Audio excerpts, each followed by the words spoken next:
नमस्ते, सत श्री अकाल, जय हिंद दोस्तों। भोजपुरी क्वीन अक्षरा सिंह के नए गाने ने किया धमाल, वीडियो हुआ वायरल और अक्षरा सिंह के साथ करण खन्ना की मजेदार केमिस्ट्री। आइए जाने पूरी खबर विस्तार से। भोजपुरी क्वीन अक्षरा सिंह का नया गाना सोशल मीडिया पर तेजी से वायरल हो रहा है और दोस्तों इनके इस नए गाने को दर्शक खूब पसंद कर रहे हैं। एक्टर करण खन्ना के साथ अभिनेत्री की केमिस्ट्री को खास तौर पर दर्शक खूब प्यार दे रहे हैं।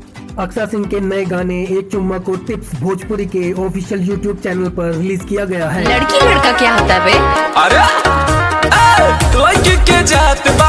तो ये गाना रिलीज के बाद लोगों को काफी पसंद आ रहा है और इस गाने ने अब तक यूट्यूब पर 1.5 मिलियन से ज्यादा व्यूज बटोर लिए हैं। और दोस्तों बताया जा रहा है कि करण खन्ना ने हिंदी टीवी सीरियल में भी काम किया है। आपको बता दें कि अक्षरा सिंह और रोशन सिंह ने इस गाने को गाया है, साथ ही अजीत मंडल ने इस गाने के लिरिक्स लिखे हैं। और कंपोज की बात करें तो यह गाना रोशन सिंह ने ही कंपोज किया है।